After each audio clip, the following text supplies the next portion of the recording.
Supreme court में Bihar voter list review पर सुनवाई जारी है। इलेक्शन कमीशन के फैसले पर सुप्रीम कोर्ट में सुनवाई हो रही है। अर्जी गुजारों के वकील की कोर्ट में दलील, आधार वोटर आईडी कार्ड वैलिड क्यों नहीं, ये वकील ने कहा। कमीशन की कट ऑफ मनमानी है, ये वकील की तरफ से कहा गया है। कमीशन का फैसला मनमाना बांटने वाला है। पहचान पत्र में अब आधार को वैलिड नहीं मान रहे, ये भी वकील की तरफ से दलील रखी गई। चुनाव से कुछ महीने पहले ऐसा किया जा रहा है।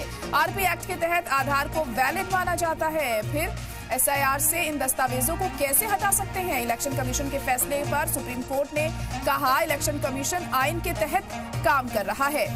कट ऑफ रखने का इलेक्शन कमीशन के पास हक है। क्या आप एसआईआर कराने के तौर तरीकों को चैलेंज दे रहे हैं? हम एसआईआर के हक को चैलेंज नहीं कर रहे, ये वकील ने कहा। जब उनसे ये सवाल पूछा गया तो उनका कहना था, हमारा एतराज इलेक्शन कमीशन के उस तरीके से है जिसके तहत ये सब हो रहा है। तो इस वक्त की बड़ी खबर आपको बता रहे हैं कि बिहार में जो इलेक्शन कमीशन को पर जो सवाल उठाए जा रहे हैं ऑपोजिशन की तरफ से, जो मामला सुप्रीम कोर्ट में अब उस पर सुनवाई जारी है।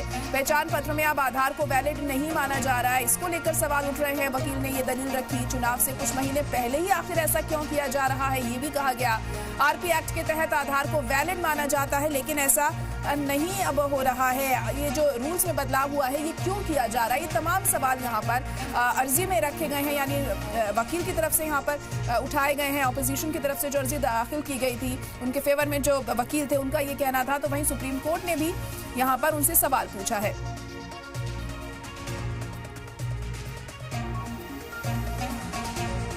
इलेक्शन कमीशन के फैसले पर सुप्रीम कोर्ट ने कहा है कि इलेक्शन कमीशन आइन के तहत ही काम कर रहा है।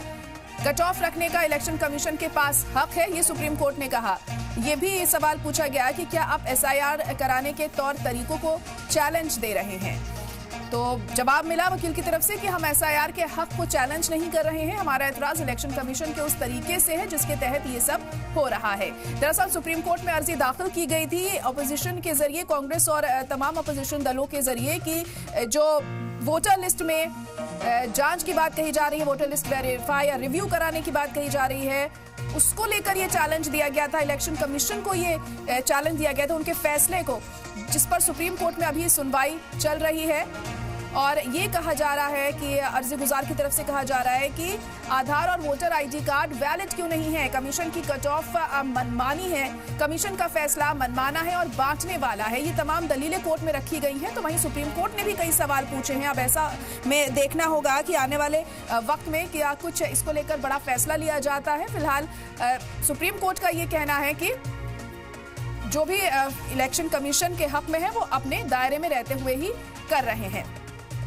पहचान पत्र में अब आधार को वैलिड क्यों नहीं माना जा रहा, ये वकील की तरफ से कहा गया। और चुनाव से पहले कुछ महीने पहले ही इस तरह आखिर क्यों बदलाव किया जा रहा है। आरपी एक्ट के तहत आधार को वैलिड माना जाता है, लेकिन अब ऐसा क्यों नहीं। फिर एसआईआर से इन दस्तावेजों को कैसे हटा सकते हैं। बिहार में 7 करोड़ से ज्यादा वोटर्स हैं, ये वकील ने कहा। इतने बड़े प्रोसेस को अंजाम देना फिक्र की वजह है। इलेक्शन कमीशन के फैसले पर सुप्रीम कोर्ट ने कहा, इलेक्शन कमीशन आइन के तहत ही काम कर रहा है। तो ये सुप्रीम कोर्ट की तरफ से कहा गया है कि इलेक्शन कमीशन आइन के तहत काम कर रहा है। इसको लेकर अब क्या कुछ और जवाब यहां पर दिया जाता है अर्जी गुजार के वकील के जरिए। कट ऑफ रखने का इलेक्शन कमीशन के पास हक है, ये भी सुप्रीम कोर्ट ने यहां कहा। और साथ ही ये भी कहना था कि क्या आप एसआईआर कराने के तौर तरीकों को चैलेंज कर रहे हैं, जिस पर ये कहा गया वकील की तरफ से कि हम एसआईआर के हक को चैलेंज नहीं कर रहे हैं, हमारा एतराज इलेक्शन कमीशन के उस तौर तरीके से है जिसके तहत ये सब हो रहा है। यानी कि इस पूरे प्रोसेस पर सवाल उठाए जा रहे हैं कि अभी महज इलेक्शन होने हैं कुछ ही महीनों में, और उससे ठीक पहले इस तरह की चीजें क्यों सामने आ रही हैं। अब आखिरी फैसला इस पर क्या होता है, ये सुप्रीम कोर्ट क्या कहता है इस मामले पर, इस पर सबकी नजरें टिकी होंगी। फिलहाल आपको बता दें कि जो दलीलें हैं वो रखी जा रही हैं और जिन्हें लगातार जारी है। अब देखना होगा कि इस पर आखिरी फैसला क्या सुप्रीम कोर्ट लेता है। क्या किसी तरह का कोई फेवर आता है ऑपोजिशन की अर्जी को लेकर, या फिर उनके खिलाफ ये फैसला जाता है, ये वक्त के साथ साफ होगा। लेकिन फिलहाल लगातार जो बहस है वो जारी है। वकील की तरफ से तमाम अपनी दलीलें रखी जा रही हैं, अपने वो पॉइंट्स रखे जा रहे हैं जिसको लेकर मुखालिफत की जा रही है। वोटर लिस्ट में रिव्यू जो किया जा रहा है उसको